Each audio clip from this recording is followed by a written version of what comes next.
Você ama decorar a sua casa? Se sim, então está no lugar certo. Bem-vindos ao canal Toque-ma.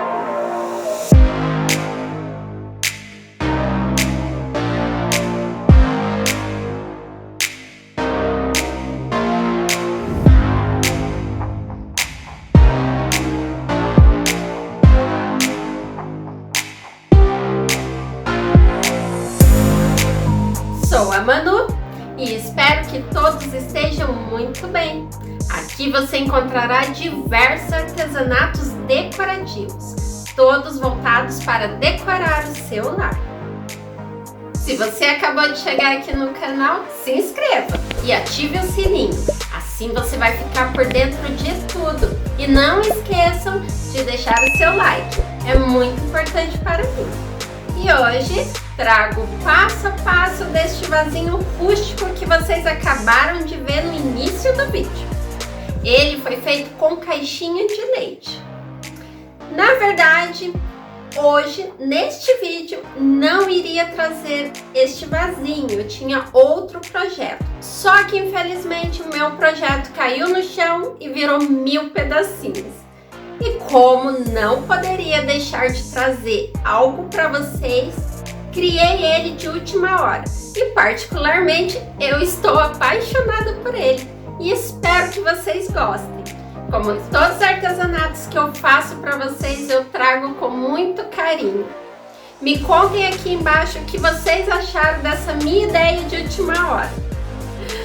Bom, agora sem mais, bora para o vídeo.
gostado da minha ideia de hoje.